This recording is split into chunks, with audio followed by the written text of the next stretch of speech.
First, always in the history, one thing is very important, understanding the 95% of the aspirants, before coming to coaching, they think that history is all about. Now, in competitive exam, what is very important when it comes to these topics?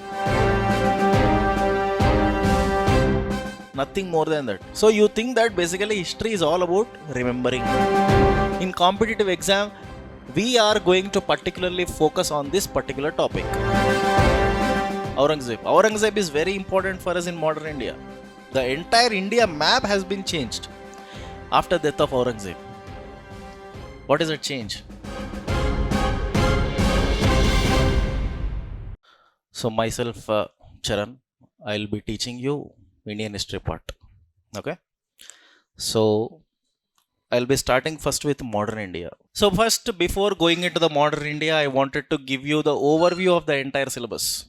Each and every topic. As this is the very first class, I want to give you the overview of the whole modern India, right from first topic to what are all the topics which I am going to discuss in the class. And one more thing, my class will be very interactive and my class will be totally exam oriented in the prelims perspective and also in the mains perspective.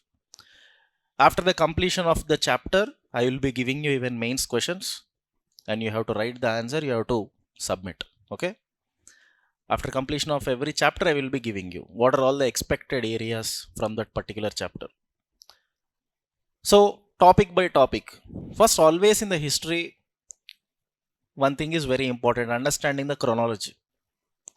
See, 95% of the aspirants, before coming to coaching, they think that history is all about. History is all about what? History is all about? No. When you are in your academic background, when you are in your academic or your school times or college times, what do you think of history? What did you study? For example, let's take a King Ashoka.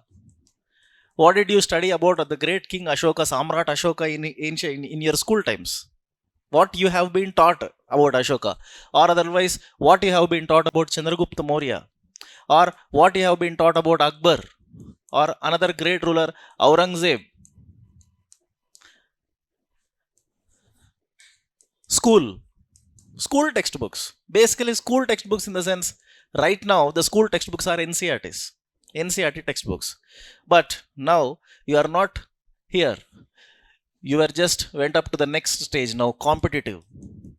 Now, in competitive exam, what is very important when it comes to these topics? Here, in school times, you only study about dates, years, the names of kings, queens, inscriptions, that's all. Nothing more than that. So you think that basically history is all about remembering the years, dates, battles.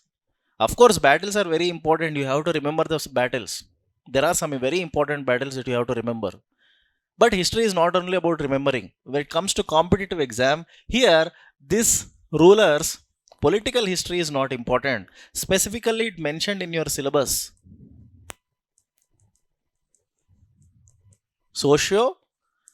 Socio-cultural history is very important. When it comes to Ashoka, now, don't bother about remembering. Socio-cultural history of Ashoka. What is that?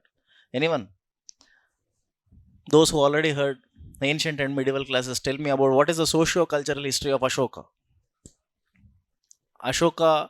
Ashoka started a new idea, a new sect, a new faith. What is that?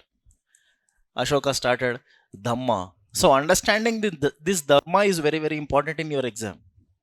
When it comes to Akbar, even Akbar also started a new faith. Can you tell me? When Akbar started a new faith called as Deen-e-Ilahi. It is a new religion for Akbar. It is a new faith for Akbar.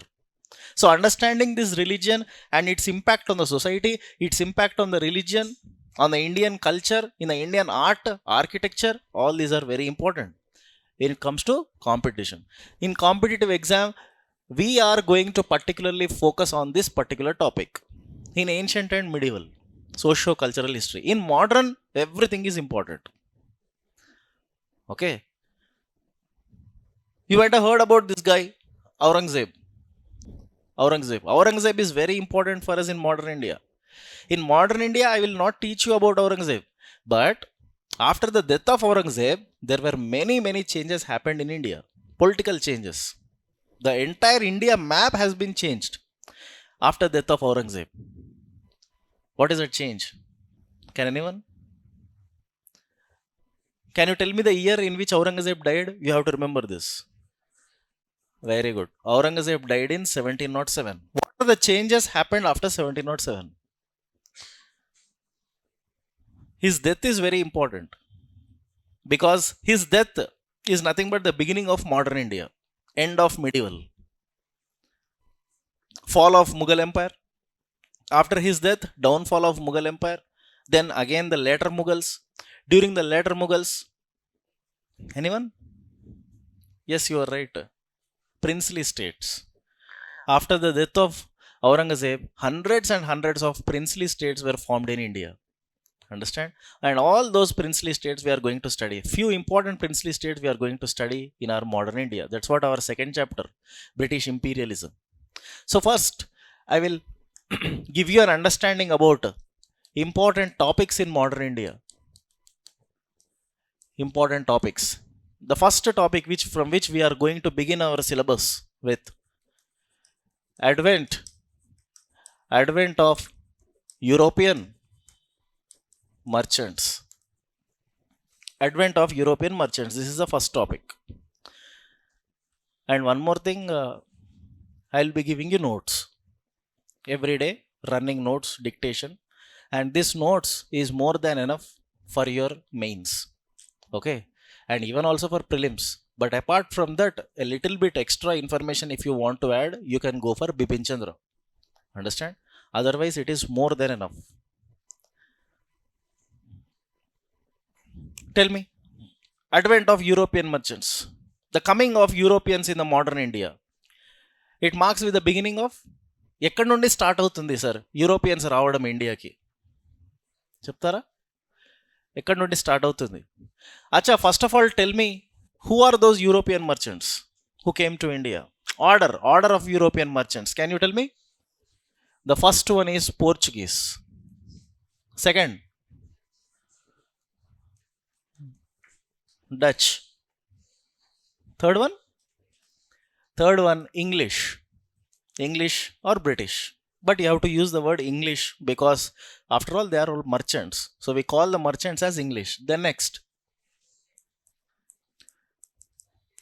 Danish or Danes antamu, Denmark. Last one is French. So shortcut to remember, PDEDF. PDEDF. Portuguese, Dutch, English, Danish, French.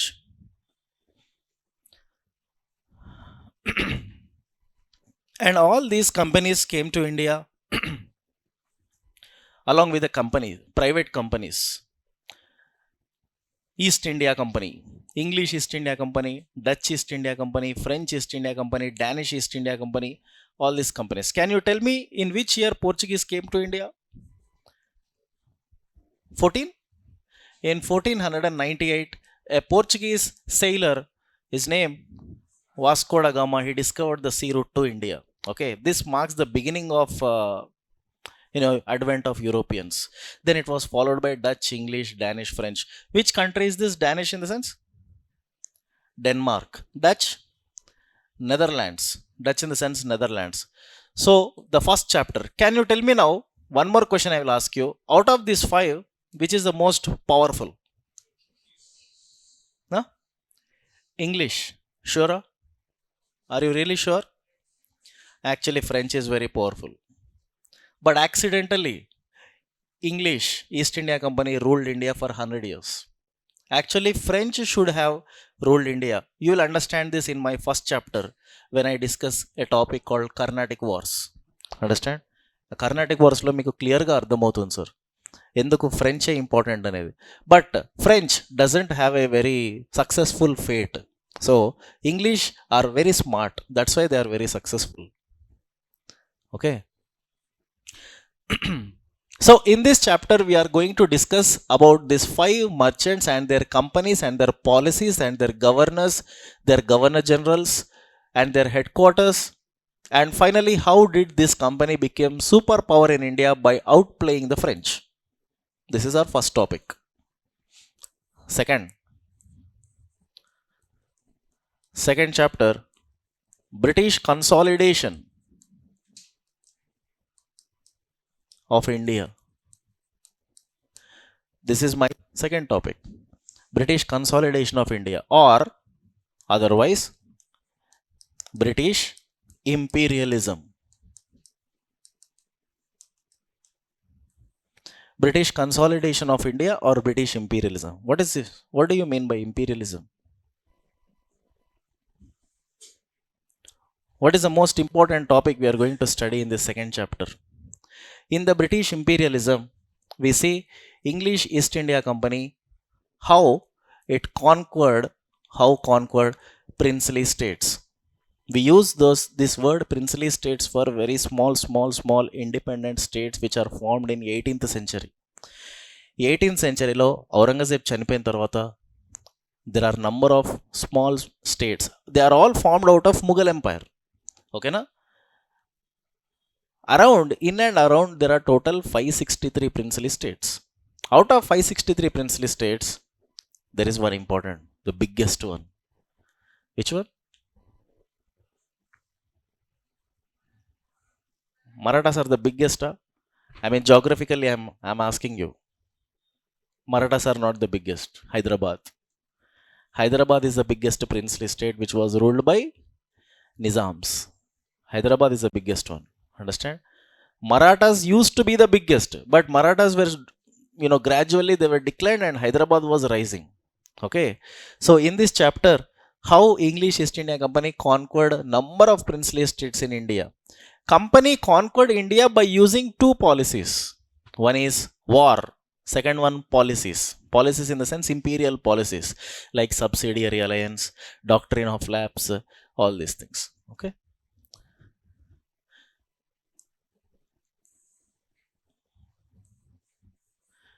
Death of Aurangzeb in 1707. And from the 1707, you see the fall of Mughals. Understand, understand the death of Aurangzeb in a different way. Fall of Mughals. Fall of Mughals led to independent states from the Mughal Empire. One of the important princely state, Bengal. Another important princely state, Hyderabad. Another important princely state, Mysore. Another important, Marathas. Then there is one more called Travancore. Where is this Travancore? Kerala. This is a princely state in Kerala. There is one more princely state, Awadh. There is one more, Kashmir. There is one more, Punjab. There is one more, NWFP. I mean, this entire region is called as NWFP during the British rule. What is NWFP? North West Frontier Province. Then there is one more, NEFP. Northeast Frontier Province. There is one more princely state, important, Bhopal. There is one more called Carnatic princely state. This is in Tamil Nadu. In Tamil Nadu, there is a place called Salem. Then there is one more princely state, Rohilkhand. Rohilkhand in Uttar Pradesh. Rohilkhand is one of the princely state. Any more? Any other princely states you want to name? If I keep on going on writing, there are total 563. Any other princely state you want to tell me? Very good. Junagadh princely state. Any other? Benares. Okay. It's very near to Awadh, UP. Bihar, Orissa. అయితే Bengal, Bihar and Orissa, this is all just one princely state. It's a very biggest princely state. There is no separate Bihar, there is no separate Orissa. They are all part of Bengal. So in this way, Bengal is also one of the biggest princely state. Any other?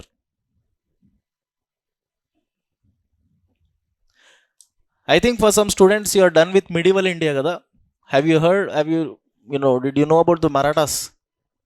Maratha chapter. You might be knowing that within the Marathas there are 5 groups. తెలుసా? చదివారా? మరాఠాలో మళ్ళీ దాంట్లో 5 groups ఉంటాయి. దాన్ని ఏమంటామంటే confederacy అంటాం. Confederacy means group of states. Gaikwads, Holkars, Scindias, Bhonsles, Peshwas.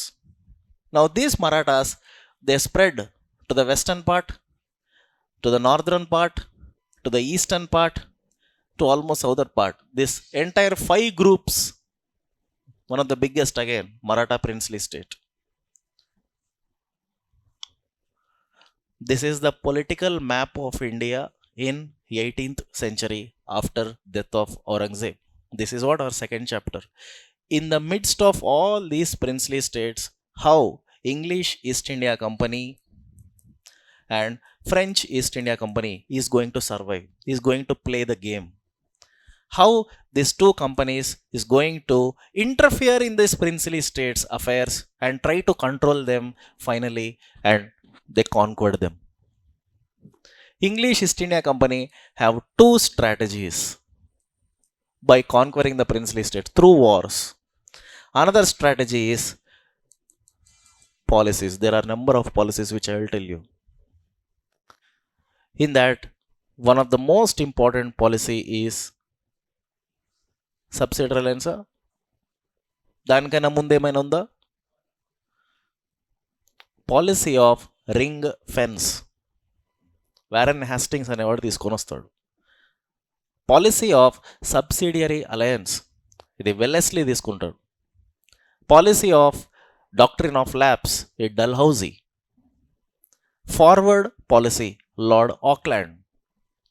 Policy of masterly inactivity, Sir John Lawrence. Policy of Proud Reserve by Lord Lytton. These are all important policies through which English East India Company conquered India. This is my second chapter. Got an understanding about the 18th century? This map is very important. 18th century. Understanding 18th century political India is very very tough in modern history. అర్థం కాదు అంత ఈజీగా sir, I know. ఎందుకంటే చాలా complex situation ఇది ఇండియాలో. I think everyone understand Telugu కదా, కానీ స్పీకింగ్ తెలుగు ఆల్సో. ఇన్ని ప్రిన్సిలీ స్టేట్స్ ఉన్నాయి, ఎట్లా వచ్చింది? ఇంగ్లీష్ వాడు ఎంత పవర్ఫుల్ అయినాడు? And అంతేకాదు, in the midst of all these princely states, there are some foreigners who are attacking India in the same century. Example, any foreigner who invaded India, who tried to invade India. Example, Nadir Shah. He is from Iran. He invaded India. And at this time, these Mughals are very very very weak. Another example, another foreigner, Abdali, Ahmed Shah Abdali. He is from Afghanistan. He attacked India. 4 times he attacked Delhi. So, 18th century, clearly understand, one side foreign invasions, other side Mughals are very weak, other side rise of princely states, and other side rise of English and French. So 4 things I told you in the second chapter, and the interconnectivity between all these 4 topics is your syllabus, second chapter. This is what British consolidation, how British consolidated itself in the midst of all these circumstances. ఇది pure మెయిన్స్కి important. ఇది ప్రిలిమ్స్కి రావు sir bits. ఇది ఎన్ని princely states ఉన్నాయి, ఇది ఎవడు అడగడు question ప్రిలిమ్స్లో. ఇది totally మెయిన్స్కే. And the first chapter which I told you, advent of European merchants, అది prelims. Now finally English became very powerful. Then next, what next? This is British imperialism. ఇప్పటి వరకు నేను చెప్పింది. How British entered into all these princely states. Then next, after British imperialism, next you will understand British colonialism.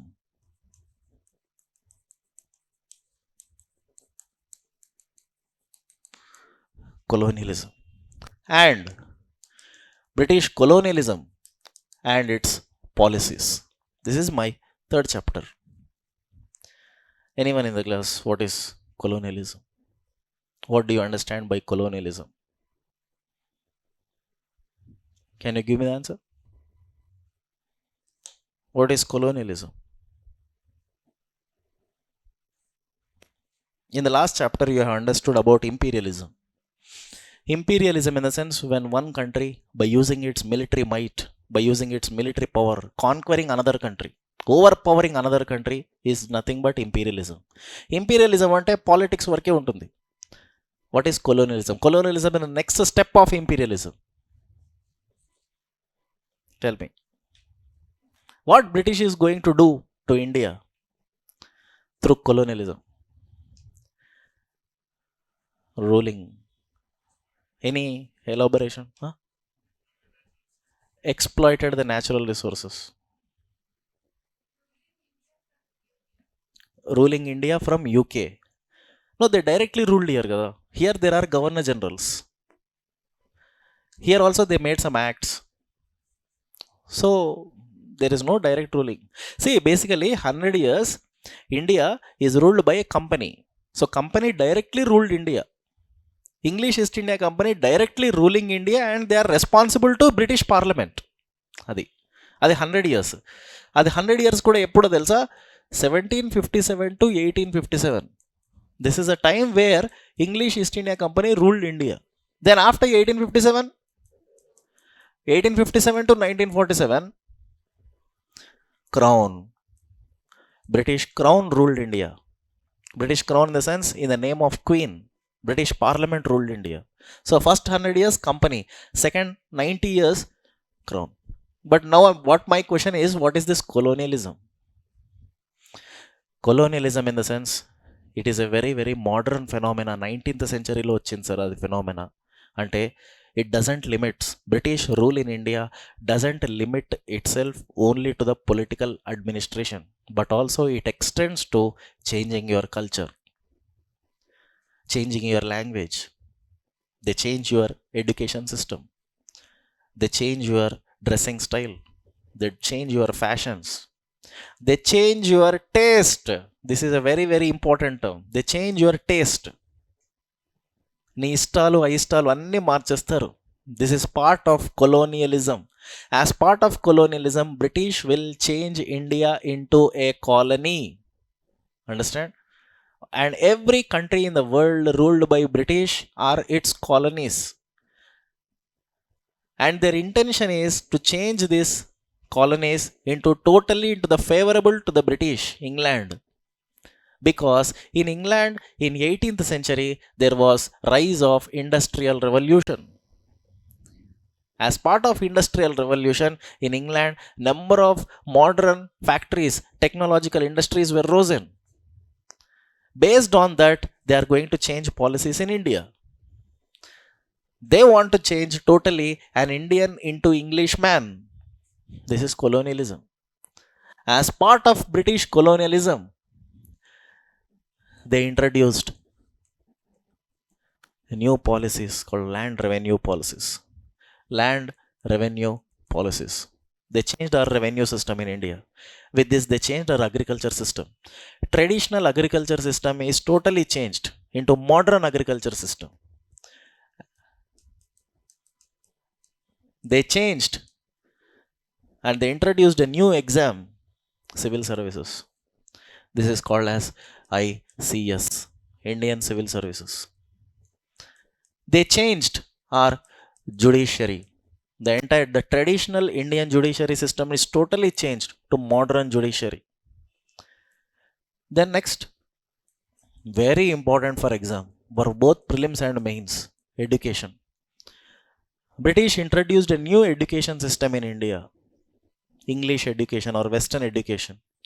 And all these people who were educated in India, English educated people in India, are called as middle class. Who are middle class? This is a question in exam once. Middle class in the sense not income based. All those people who were adopted Western education, English medium, is known as middle class.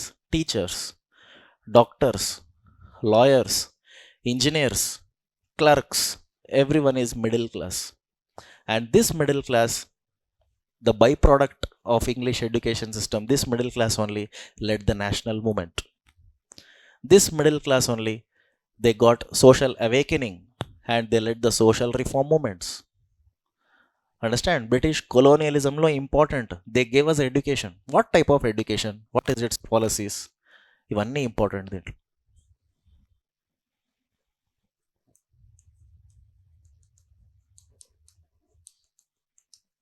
Social policies, acts. British introduced some acts in India. According to those acts, some evils are abolished. Some social evils are abolished in India. Example, Sati. Which year? Sati was abolished when? And by whom? Sati was abolished by William Bentinck due to the efforts of Raja Ram Mohan Roy. Okay na? Widow remarriages. There are some social evils in India. Very, very cruel social evils. Example, Sati. Pradha. Sati Pradha is a very cruel social evil. I think everyone know about this. After the death of husband, even the wife jumps into the funeral pyre. Basically, this sati is a practice which is practiced by only upper class women, not lower class women. Upper class అంటే Brahmins. బ్రాహ్మిన్లలో ఉండే స్త్రీలు మాత్రమే ఈ practice చేస్తారు సతి. Lower class women చేసినట్టు ఎక్కడ లేదు హిస్టరీలో. Of course here and there might be, but this sati, you know about him, Raja Rammohan Roy. Raja Rammohan Roy belongs to a Brahmin community, and from his own family, a woman committed sati. Widow remarriages. In India, in the traditional society, right from ancient times, widow remarriages are banned. This is the biggest social evil, and this is banned in 1856 by Dalhousie. This is one social policy. Widow Remarriage Act by Lord Dalhousie. There is one more. Human sacrifice. This is also one of the evil. Human sacrifice. నరబలి ఎక్కడ చేస్తారు? ఇది ఎవరు practice చేస్తారు? మనుషుల్ని బలించడం. మెయిన్గా tribes in India, in the Chota Nagpur plateau, in Madhya Pradesh, Chhattisgarh, Jharkhand, in Orissa, there are some tribes who practice human sacrifice, and British banned it in 1846 by Lord Hadinge, a Governor General. There is one more called child marriages. Children at the age of 3, 4, 6, 8, at this age they were getting married, and they lost their self-respect, individuality. For the rest of their life, they have to lose freedom. And this child marriages is banned in India in 1891 by an act called Age of Consent Act. All these are social policies, acts which abolished some social evils in India. Here we are going to study. Combined, all this is called as colonial policies. Why they brought these colonial policies? Because they wanted to change India according to the needs of British Empire. They wanted to modernize India. They wanted to educate India. They came with a theory called white man's burden theory. Winner ఎప్పుడైనా ఇది ఎప్పుడు వినలేదా? White man's burden theory అనే థియరీతో వచ్చాడు వాడు.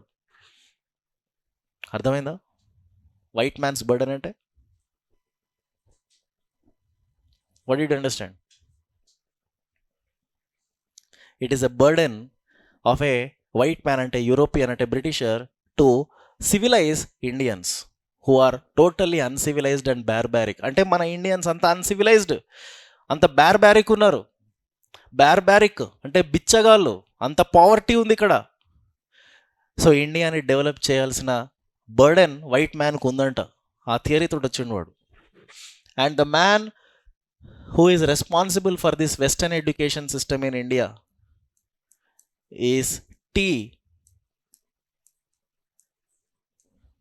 Pronounce? Huh? Macaulay. T. Macaulay. Thomas B. Macaulay అనుకుంటాడు. TB Macaulay ఉంటుంది యాక్చువల్గా. TB Macaulay. Thomas Babington Macaulay. This man is responsible for Western education in India. English education. Are you following current affairs? Every day you have a habit of studying newspaper. I think 3 days back anukunta, 3 or 4 days back, Modi, our prime minister, he referred this name. Macaulay gurinchi speech lo matladaru. He said that within 10 years I will remove this Macaulay mindset. Macaulay introduce chesindi 1835 lo English education ni, a colonial mindset Indians ku vachesindi. Within 10 years lo a colonial mindset ni తీసేస్తాం అని చెప్పి అన్నాడు. So this man is in news now. Current affairs. Understand? So we will discuss very in depth about Macaulay. Who is this fellow? What kind of education system they brought? So this is my third chapter. Clear? So first, how British became powerful. Then second chapter, how British ruled India. And third chapter, how British colonized India. Then after that, we are going to give some gift to them. They ruled for 100 years. Now this is the gift. Revolts.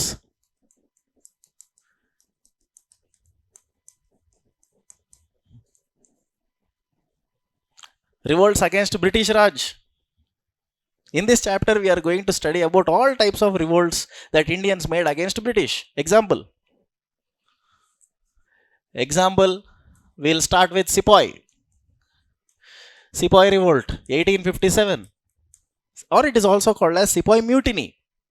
It's also called as mutiny. I will tell you again later what is the difference between revolt and mutiny. Tell me why Sepoy revolt happened. Just a brief up. I'll not go into details now. What is the reason for Sepoys? First of all, who are Sepoys? Sepoys are Indians in the British army. Soldiers are Britishers in the British army. Whites in the British army. Okay? Why? Sepoys revolted against their colonels, their commanders. Crossing the seas is banned. That is one of the reason. What is the immediate reason? Cartridges. Immediate reason for Sepoy revolt is a rumor. Oka pukaru. Understand? Oka rumor spread ayindi British cantonment areas lo. What is that rumor? There is a bullet which has to be loaded in the Enfield rifles, and that bullet, on the top of the bullet there is a cap. It is called as greased cartridge. That greased cartridge is made up of cow fat and pig fat. వినే ఉంటారు మీరంతా. Cow fat and Pig fat, ఆవు మాంసము పంది మాంసము రెండిటితోటి కొవ్వు, in fact ఆ కొవ్వుతోటి paste లాగా తయారు చేసినారు కార్ట్రిడ్జ్. అది లోడ్ చేయాలి అంటే అది పన్నుతో కొరకాల. And it is a very big sentiment for both Hindus and Muslims that should not eat cow. And for Muslims సువర్ ఖానా హరామ్ హే, పందిని సువర్ అంటాం, అది ఖానా హరామ్, ముస్లింలు తినరు. అండర్స్టాండ్? సో ఇలాంటి ఒక రూమర్ స్ప్రెడ్ అయింది ఇక్కడ. Our sepoys felt that our sentiments were hurted and they decided to revolt. Sepoy revolt, sir, Sepoy revolt is very very important for both pre and mains, for prelims and mains. In fact, Sepoy revolt important కాదు అసలు, కానీ impact of Sepoy revolt is important. Impact అంటే what are the changes happened after Sepoy revolt is important for exam. Never they will ask you the question what happened in the Sepoy revolt, what is that rumor. ఇవి రావు sir questions ఎగ్జామ్కి. ఎప్పుడు రాలేదు కూడా. But what are the changes happened after sepoy revolt? What is the big change? The end of company rule, end of English East India Company 100 years of rule in India, and beginning of British Crown. On the majesty, on the name of Her Majesty Queen Victoria, British Parliament will directly rule India. And the Governor Generals up to 1857 will be changed to Viceroys. From here onwards they are known as Viceroys. Governor General Viceroy అంటాం. ఇంతకుముందు 2 offices ఉండే, board of control, court of directors. అవి 2 abolish చేసినారు. ఇప్పుడు కొత్త office వచ్చింది, secretary of state. Understand? ఇలా ఎన్నో చేంజెస్ వచ్చినాయి. ఆ తర్వాత అప్పటి వరకు అప్ టు 1857 సిపాయి రివోల్ట్ వరకు ఉన్న యాక్ట్స్ని చార్టర్ యాక్ట్స్ అంటాం. Charter acts. ఇప్పటి నుండి గవర్నమెంట్ ఆఫ్ ఇండియా యాక్ట్స్ అంటాం. Okay, charter act 1793, 1813, 1833, charter act 1853. Now after 1857 Sipahi Revolt, we say Indian Councils Acts, or otherwise Government of India Acts. Government of India Act 1858, Government of India Act 1909, Government of India Act 1919, Government of India Act 1935, 1947. So we are going to discuss even these acts also. వాటిని మనం ఏమంటామంటే constitutional reforms అంటాం. సిపాయి revolt.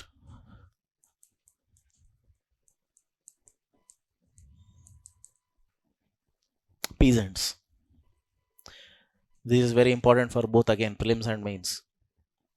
Why peasants revolted against British? There are so many reasons. One of the reason is permanent settlement. ఇక్కడ మీకు land revenue policies అని చెప్పాను. కొలోనియలిజంలో land revenue policies. As a result of this land revenue policies, peasants revolt. Understand?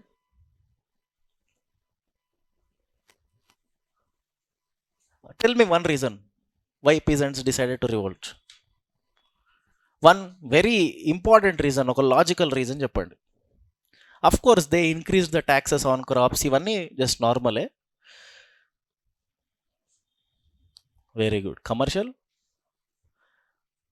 British introduced commercial crops. They change the entire agriculture system of India. Hundreds of years నుంచి మన traditional agriculture pattern ఒకటి ఉంటుంది, అది టోటల్గా commercial చేసి పడేసినారు. ఎట్లా? What is that commercial crop? Indigo. They introduced a new crop, indigo. And that indigo, why they introduced indigo? Why they want indigo to be cultivated in India? Because a colour which extracts from the indigo crop is used as dye in the British textile industry. So చాలా need ఉంది అది IndiGo.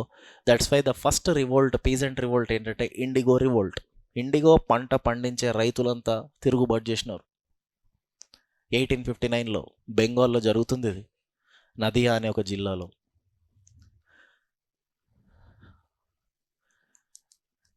Example indigo revolt, example Pabna revolt, example Moplahs revolt అని కేరళలో జరుగుతుంది. Okay, example Champaran satyagraha, and the list goes on. Understand? These are all peasant revolt. Sepoy peasant. Then after that any other revolt against the British? Very good.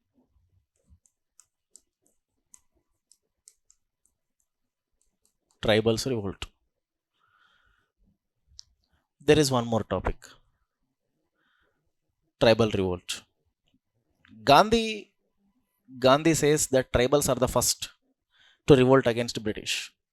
Example of some important tribal revolt: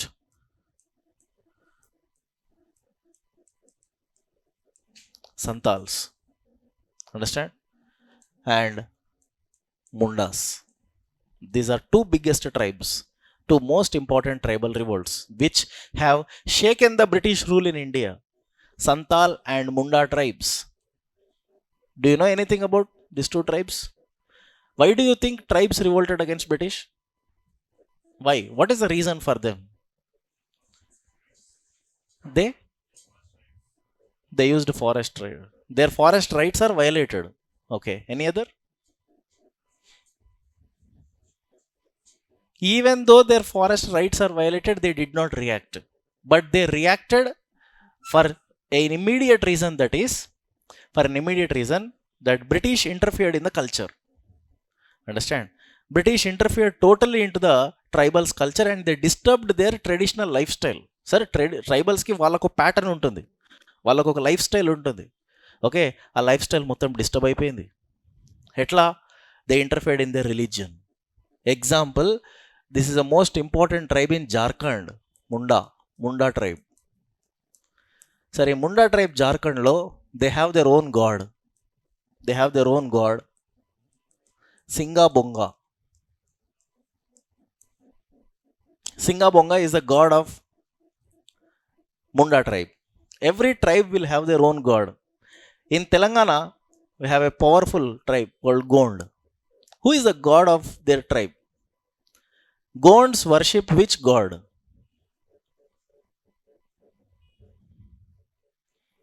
రాముడు, కృష్ణుడు ఇవి ఉండవు sir ఇక్కడ. ఏ దేవుణ్ణి పూజిస్తారు తెలుసా? విన్నారా ఎప్పుడైనా? Gonds worship Persapen. Persapen is a god of Gonds. ఇలాంటి పేర్లు కూడా మనం ఎప్పుడు వినుండం. అండర్స్టాండ్? ఇప్పుడు బ్రిటిష్ వచ్చి వాడు ఏం చేస్తున్నాడంటే evangelism. They started evangelism. What you mean by evangelism? Conversions, forcible conversions of the tribals into Christianity. This is the main reason for Santal revolt, Munda's revolt. So Sepoy, peasants and tribals. Then any other? One more type of revolt.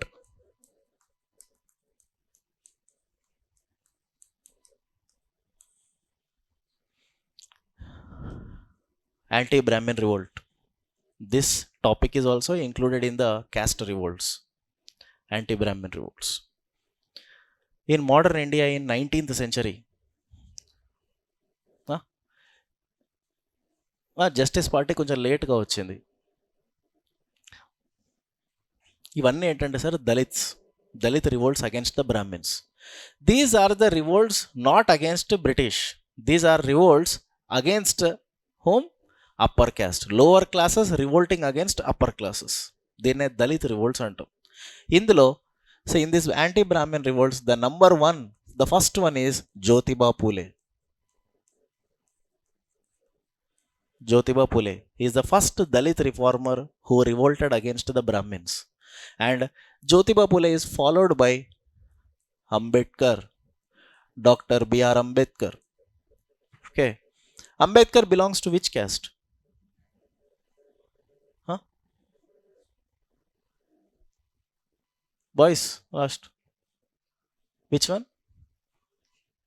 Ambedkar belongs to which caste? Mahar. Ambedkar belongs to Mahar caste. Mahars are treated as untouchables. Till Maharashtra, Nagpur particularly. What is the speciality of this untouchability? What is the uniqueness that Mahars practiced? Em chestara asali Mahars? Why do you think Ambedkar was discriminated? How he was discriminated in the society? What is the speciality of this particular caste Mahar? ఎందుకు ఇంత trigger అయిపోయింది అంబేద్కర్కి చెప్తారా? Ambedkar Mahar caste was the only caste in India who were not allowed to drink water in the community wells. Community wells అని ఉంటాయి, Pond's అని ఉంటాయి, okay, బోరింగ్స్ ఉంటాయి road పైన, where every one come to that place and dig the water and go. This particular caste were not allowed to even drink water. Number two, they were not allowed to study. These are the two biggest problems faced by this particular caste. That's why Ambedkar started Mahar Satyagraha, a movement. యాక్చువల్గా Mahar moment start చేసింది అంబేద్కర్ కాదు, ఇంకొకతను ఉంటాడు, గోపాల్ బాబా వలంగకర్ అని ఉంటాడు. ఆ తర్వాత Ambedkar continued it. Okay, from Telangana also there is one, Bhagya Reddy Varma. He's from Hyderabad princely state. Bhagyareddy Verma, he is also a Dalit reformer. He revolted against the upper class Brahmins. for not getting access to education, for rules even. Bhagya Reddy Verma. And Gandhi is also a Dalit reformer. And here the problem starts. In the Indian national movement, this is very important.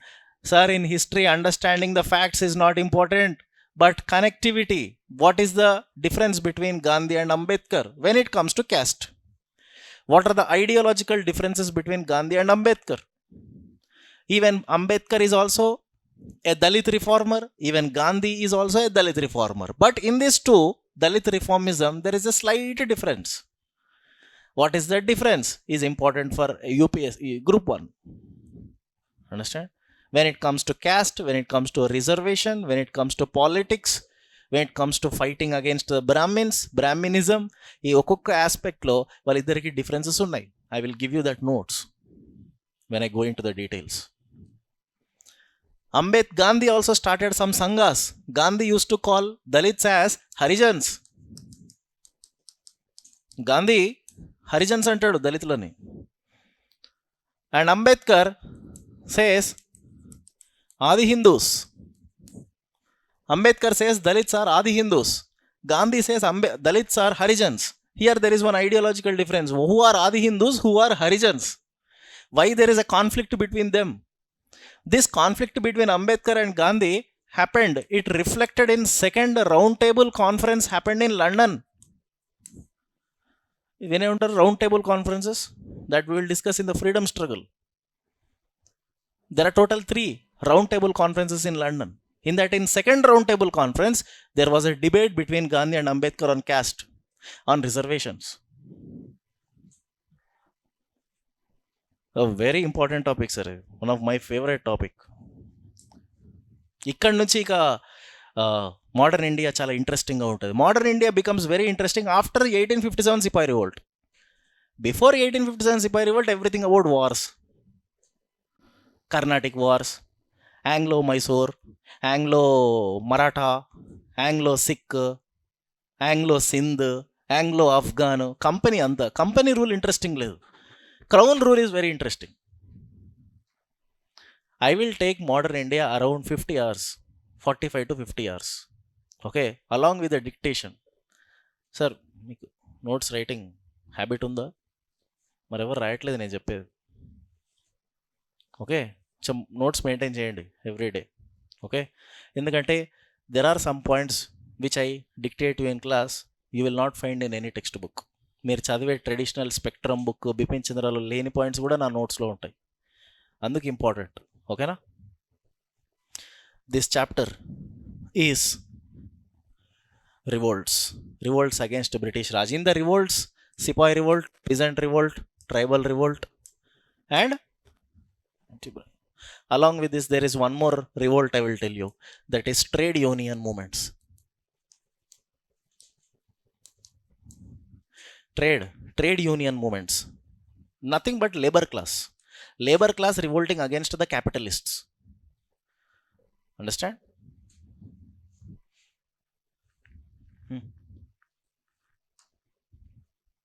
How many chapters, how many topics I told? 4.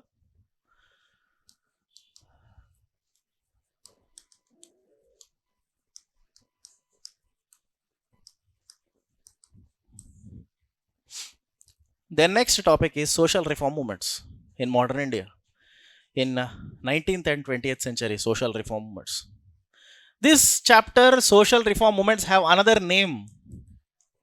It had another name known as Indian Renaissance. This is actually important name. The right word to use, Indian Renaissance. Anyone in the class, what do you mean by Renaissance? Renaissance? Rebirth in? Okay. Reviving the culture. Anyone you ask, what is the meaning of Renaissance? They will tell you rebirth. Right, rebirth is correct. But what rebirth? What is that rebirth? Punarjanma antam kada, what should be reborn again? But my definition is, exact meaning of word Renaissance is rebirth of rationalism. This has to be reborn again in the Indian society in the 18th, 19th, 20th century, where the Indian society is highly backward. Inta backwardness ఉన్న సొసైటీలో rationalism లేదు. There is no rationalism. What is rationalism? Hetuvad. Rationalism అంటే scientific thinking, a logical analysis of the society. Doesn't blind belief. You shouldn't have blind belief in superstitions. Okay, reforming the society on the modern lines, on the basis of Western culture. ఇది యాక్చువల్గా ఈ renaissance movement for the first time it witnessed in ఇటలీలో జరిగింది movement in medieval Europe. The same kind of Italy renaissance movement is now reflecting in Indian society. And the father of all this social reform movements is Raja Ram Mohan Roy. He is the father. He is called as the godfather of social reform movements because he started an organization called Brahmo Samaj.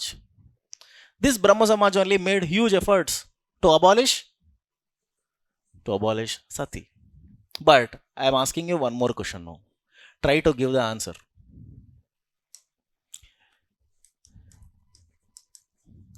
Indian Renaissance. This topic, within this there are two types of reformism, two types of movements. One is reformism, one is revivalism. There are two types of Indian Renaissance. Tell me the difference between them. What is the difference between reformist movements and revivalist movements? Just now you gave me the answer kada, reviving the culture ane. Reviving the culture actually comes here. There is a difference. What is reformism then? Reformism means change. Both are changing only. Revivalism kuda change.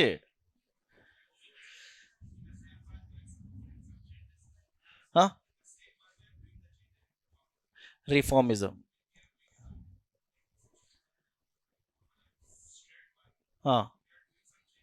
Okay, then what is revivalism?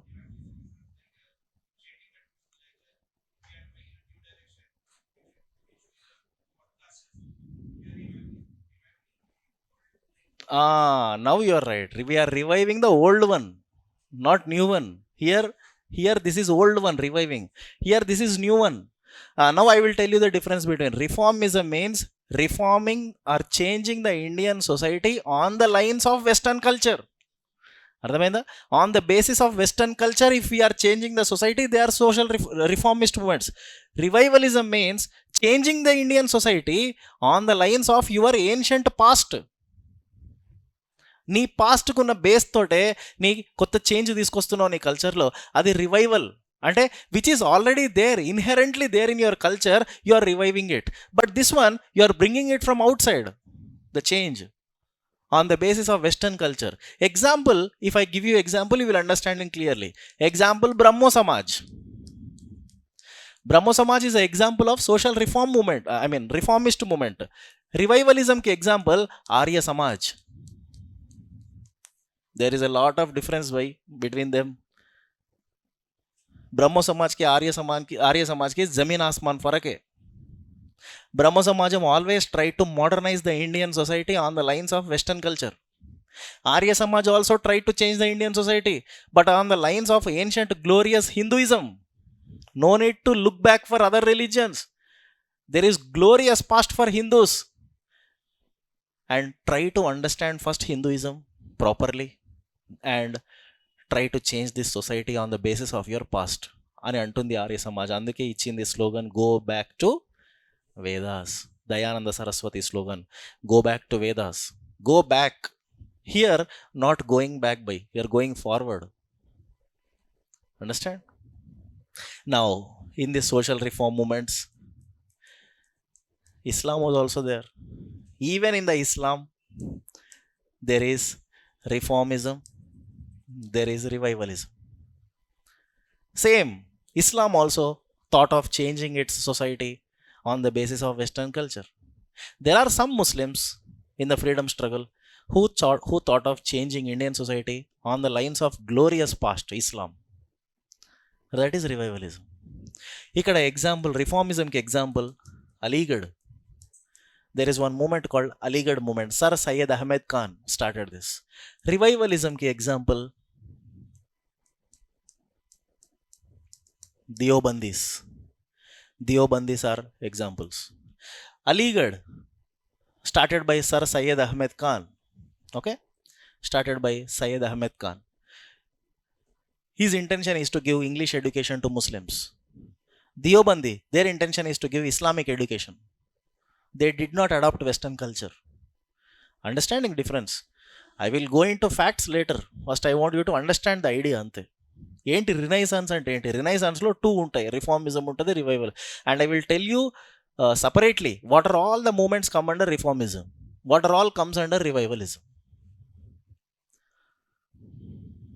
So now you understood the definition, which is very powerful. Is reformism very powerful or revivalism? In this, which created a huge impact on Indian society? Reformism or revivalism? Revivalism. Always revivalism will create a huge impact. Endukante reformism, they did not survive for a long time. Revivalism always speaks about your ancient past. It will remind you of your glory. This Arya Samaj started by Dayananda Saraswati. Okay, ఆయన ఒక slogan ఇస్తాడన్నాను, go back to Vedas. ఈ రివైవలిజమే freedom స్ట్రగుల్ని impact చేసింది. This revivalism, it created huge impact on our freedom struggle, not revivalism. There is one more example for revivalism, Swami Vivekananda.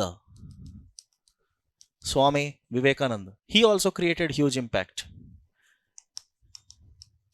There is one more woman known as Annie Besant.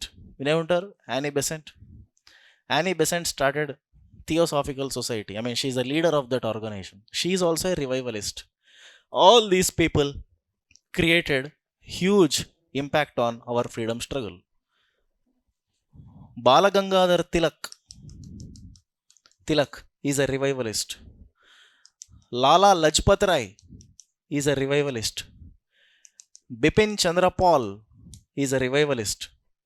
వీళ్ళంతా freedom ఫైటర్సే, but when it comes to social reformism they are revivalists. అర్థమైందా sir? But at the same time this revivalism created impact on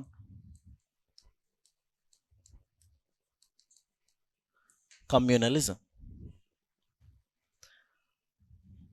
so కొంచెం in depth వెళ్తున్నాను sir. Okay, ఇది analysis part. History I'm not bothered about much facts.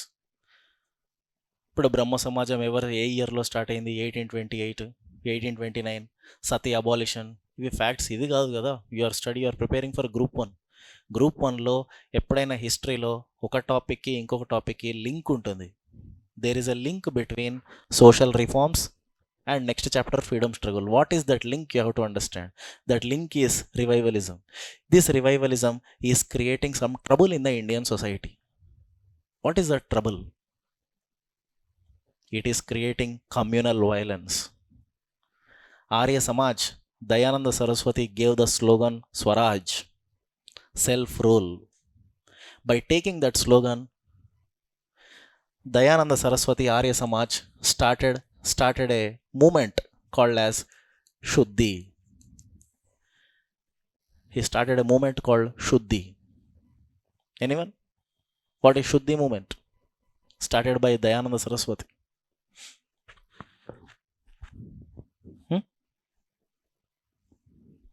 Tell me.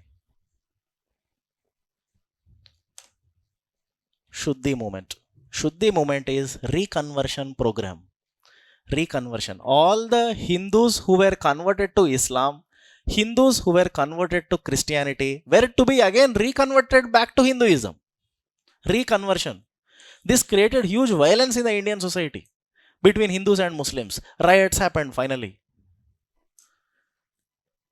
So in these two, reformism and revivalism, the most important one is revivalism only. It is important for freedom struggle also.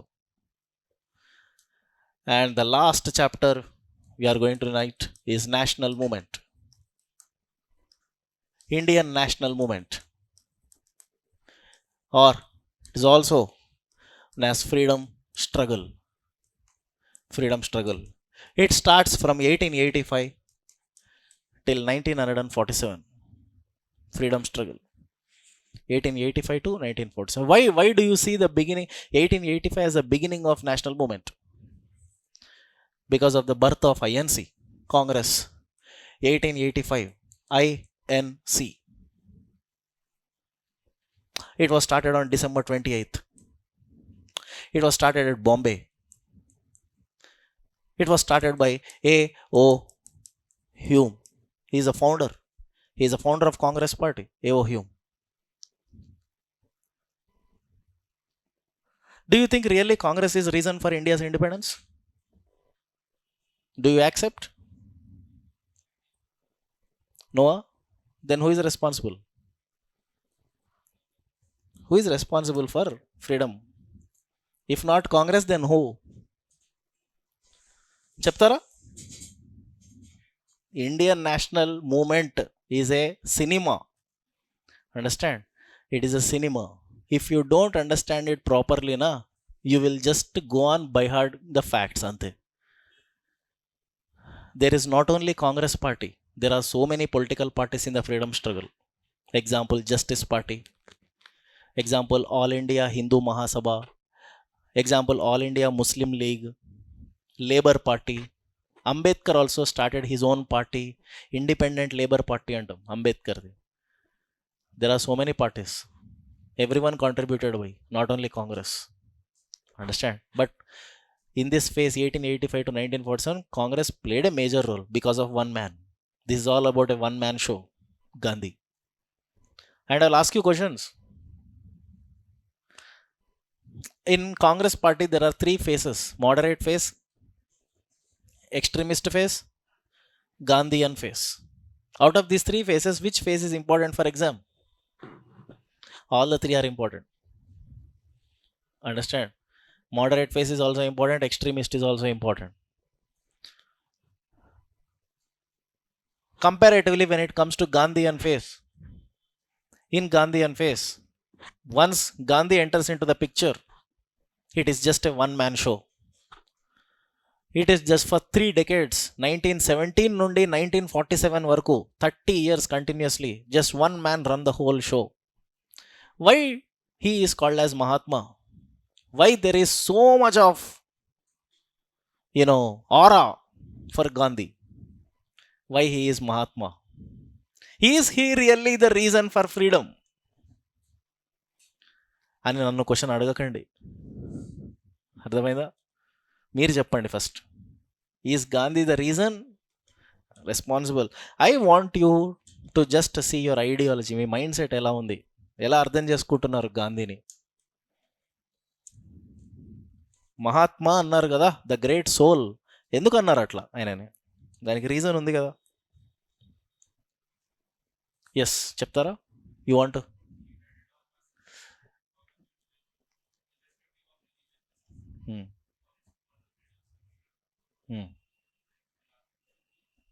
He took the national movement into grassroots level. So he gathered all the masses. So that's why he is, for that he should be called as Mahatma. Na? There is a very in-depth discussion for this. And one more question. Is Gandhi really responsible for bringing the freedom to this country? And definitely I would say no. No, he is not responsible for freedom. But at the same time, you should not forget his contribution. Okay, there is a lot of hard work, struggle for 3 decades. I would say that World War II is the reason for India's freedom. World War II. If there would be no World War II, even Gandhi couldn't do anything. Then what is the role of Gandhi? If Gandhi is not reason for freedom, then what is he? He just built this nation. It is a very big role. He built this nation. ఆ 3 decades ఆయన పోరాటం చేసినాడు కదా, ఆ 3 decadesలో he built this nation on the values of democracy. If there would be no Gandhi, when I have given my mains, I belong to history optional. I am a history optional student. I have given total of 7 attempts in UPSC. History is my optional. And I have written an answer. I took this question on my own. If there would be no Mahatma Gandhi, how would be the national movement? అర్థమైందా? Imagine Indian national movement without the role of Gandhi. There would be chaos. కేఓసే, ఇక unrest ఉంటుంది ఆయన లేకపోతే. ఎందుకంటే గాంధీ ఉండడం వల్ల ఏం జరిగింది అంటే sir, he controlled many negative forces in the freedom struggle. He protected the nation for 3 decades. He took the nation in the right path. ఆ పాత్ ఏంటో you will understand. And he build this nation with some moral values or with democracy, ఇవన్నీ. But at the same time he is not responsible for freedom. That is not actually valid question.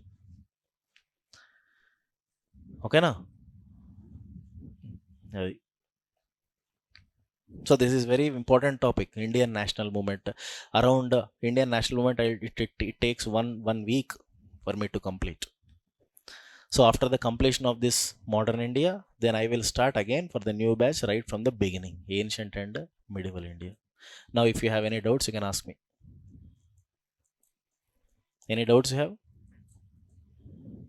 Sir, what is the source to study for modern India? Already I told you, please maintain every day written notes, dictation. Along with that, I'll try to give one hand notes. Okay na? Hand notes, I will pass it to the management and they will take the Xerox and they will give you that handout. That is more than enough for modern India. But at the same time, I want you to do something, that please practice answer writing. History is not about only understanding, or it's not about gaining the knowledge. Your knowledge should be applied on paper. Otherwise it is of no use, because you are preparing for group 1. Because here there is a very important part, mains undi. How you are going to present the skill within 8 minutes or 9 minutes. For example, I have given you a mains question. Discuss briefly the major role of Gandhi in the Indian national movement. Role of Gandhi in the Indian national movement, there are lot of points, there is lot of information. How you are going to put it in a format within 8 minutes or 9 minutes, or so let's say 10 minutes, by giving proper introduction, by giving proper side headings, by giving a conclusion, by drawing a map. In mains answer writing, map is very important. Understand?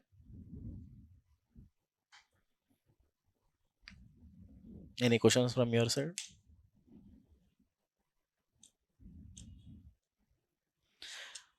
And one promise from my side is, I will never stop the classes.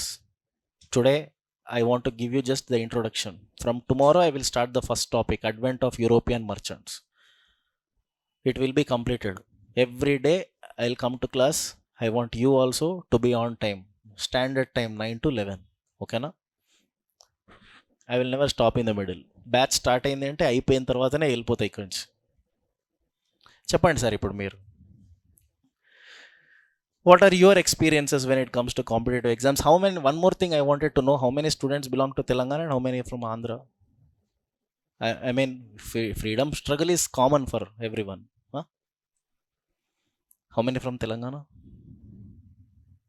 Okay. How many from Andhra? So almost equal, right? Almost equal. So for both APPSC and also for TSPSC, freedom struggle, the way of asking questions, everything is same. Okay, here it doesn't make any difference. When it comes to regional history, akkada vere untu. Yeah. Any questions regarding subject?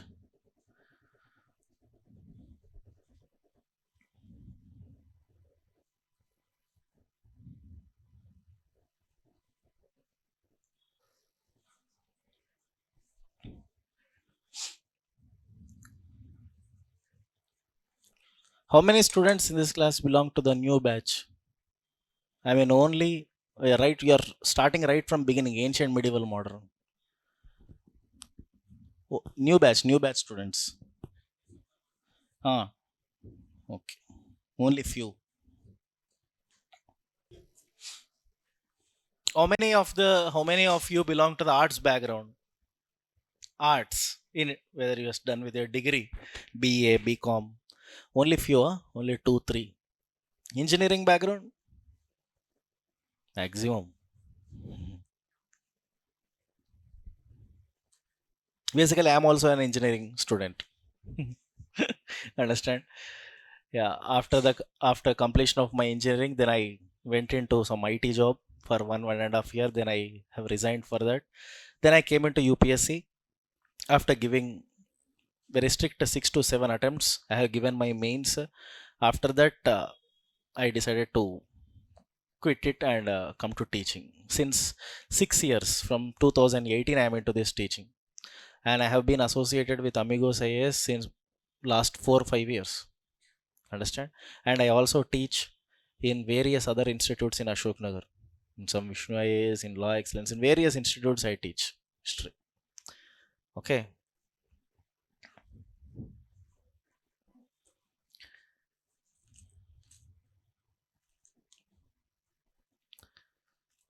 So I will be giving you even questions. Answer writing mains చేస్తారా అందరూ? Question ఇచ్చినప్పుడు రాసి చూపిస్తారా? ఇప్పుడు ఇవాళ question రాస్తారా ఇప్పుడు? Right now take that question. Gandhi. Discuss briefly the role of Mahatma Gandhi in the Indian freedom struggle. Try to write. I will not check your answers, okay? Take down the question. Discuss briefly. ఎందుకంటే sir నాకు only class చెప్పడం వెళ్ళిపోవడం interest లేదు. నాకు skill ఎంత develop అవుతుంది అనేది is very important. ఓకేనా? నేను ఒక 1 month చెప్తాను కావచ్చు, maybe 20 days 25 days 1 month I will be taking the classes. ఎంత నేర్చుకున్నావు అన్నది కాదు, వాట్ ఈస్ యువర్ స్కిల్ చేసుకున్నావు, అది ఇంపార్టెంట్ నాకు. Discuss briefly, very basic question, I'm not going to in depth. Discuss briefly the role of Mahatma Gandhi. Discuss briefly the role of Mahatma Gandhi and his Satyagraha movements.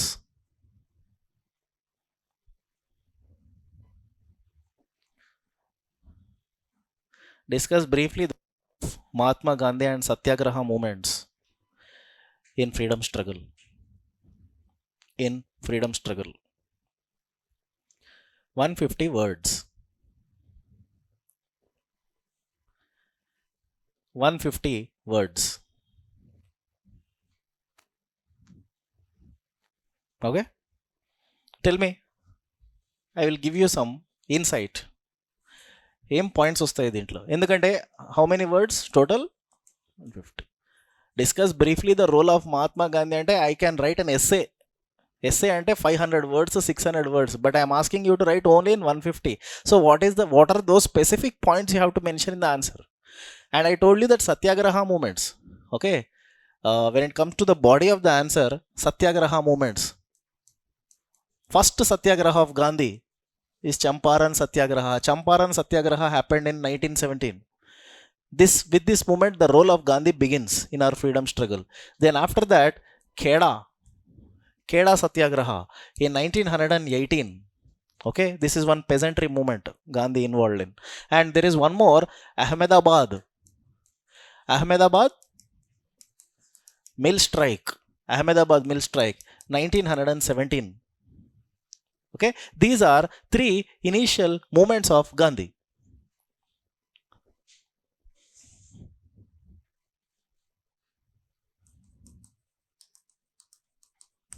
Non-cooperation movement, 1920 to 1922. So what you are going to write within the non-cooperation movement? Total boycott.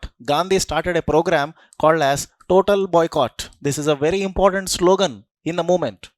Boycott of everything which is related to British. Boycott of goods, boycott of educational institutions, boycott of titles, boycott of assemblies, boycott of courts. That is called as total boycott. Very powerful slogan. Charaka is a symbol for the Satyagraha, non-cooperation movement. Why Charaka is a symbol? Why he have chosen Charaka as the most sacred symbol? Because he gave the slogan total boycott kada. In the total boycott, you are boycotting British goods. When you are boycotting everything, you have to sew your own cloth. You have to spin your own cloth. You have to make your own clothes. This is the powerful slogan in the movement. This create huge impact for British economy.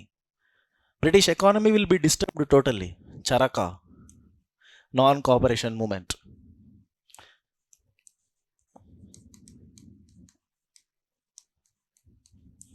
Salt Satyagraha. Salt Satyagraha, in other words, there is a movement called a civil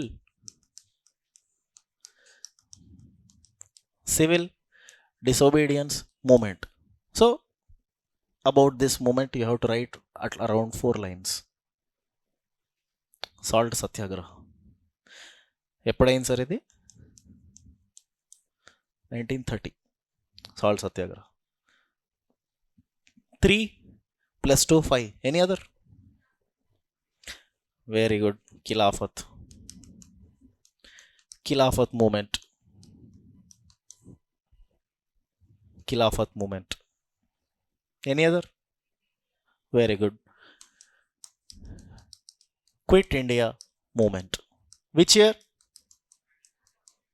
1942. Enough. More than enough. 7 side headings in your answer. Champaran, Kheda, Ahmedabad mill strike, Quit India, non-cooperation movement, Salt Satyagraha, Khilafat. By putting side headings, okay, 7 side headings, for every side heading 3 lines. More than enough. Your answer will be. Okay.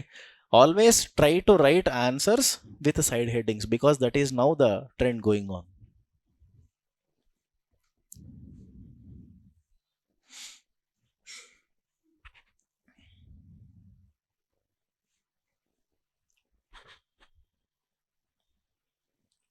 What is the importance of this Ahmedabad mill strike, you know? What is the importance of this movement? What is the importance of Champaran? Champaran Satyagraha is happened in Bihar. It is the first Satyagraha of Gandhi in India. It is first Satyagraha of Gandhi in India. First Satyagraha of Gandhi in South Africa is in 1907. Gandhi, even before leading the Satyagraha movements in India, he was in South Africa for 22 years. తెలుసు కదా sir ఇది? 22 years ఉన్నాడు ఆయన south ఆఫ్రికాలో. ఆ 22 yearsలో he fought for Indian peasants cause there. ఆయన అక్కడే 1907లోనే సత్యాగ్రహ చేస్తాడు. But after coming to India in 1915 he led the first satyagraha year. What is the importance of Ahmedabad mill strike? In this movement Gandhi led first fast. In this movement Gandhi led first fast unto death. ఆమరణ నిరాహార దీక్ష చేసిన first moment ఏంటి? Ahmedabad mill strike. Champaran కాదు. So here I'm just making you to learn how to write an answer అంతే, by giving the proper side headings. Again within the side heading you have to write the content for 3 lines.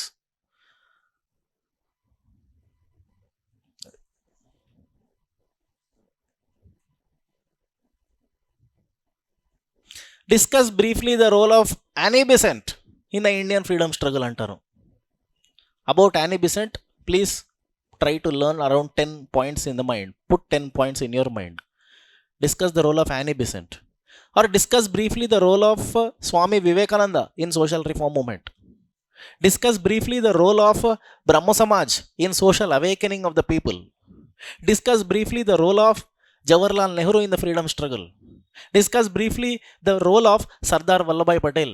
In modern India, around 10 to 15 important personalities are important. 10 to 15 persons. ఆ 10 to 15 personalities గురించి ఒక్కొక్కరి గురించి ఒక్కొక్క 10 points మీ మైండ్లో ఉందంటే ఈజీగా మీరు answer writing చేయొచ్చు.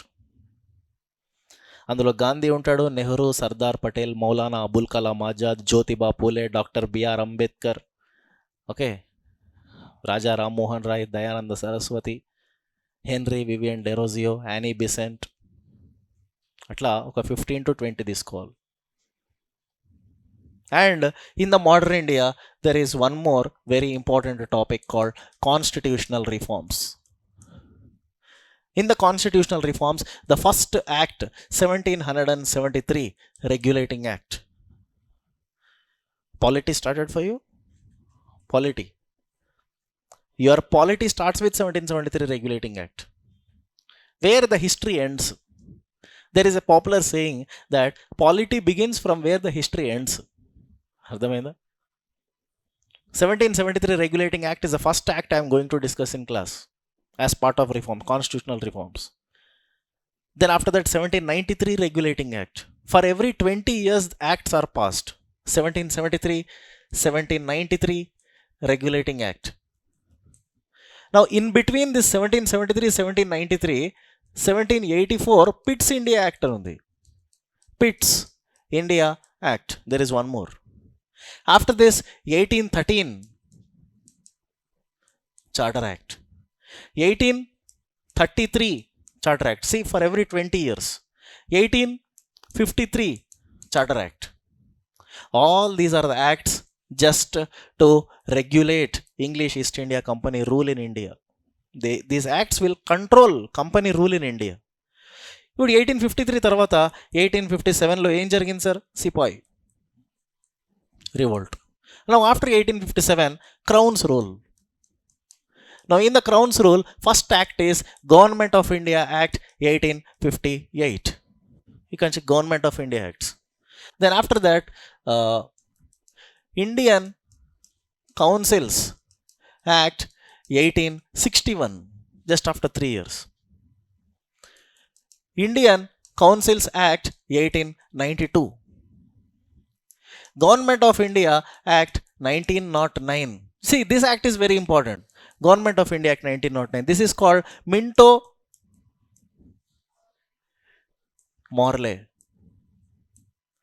reforms. This act is called as Minto-Morley reforms. Who is Minto? Who is Morley? Minto is Viceroy. Morley is Secretary of State. Secretary of State అనేవాడు లండన్లో ఉంటాడు. వైస్రాయ్ అనేవాడు ఇండియాలో ఉంటాడు. వీళ్ళిద్దరూ కలిసి తీసుకొచ్చిన reforms, Minto మార్లే reforms, that has turn into act, government of India act 1909.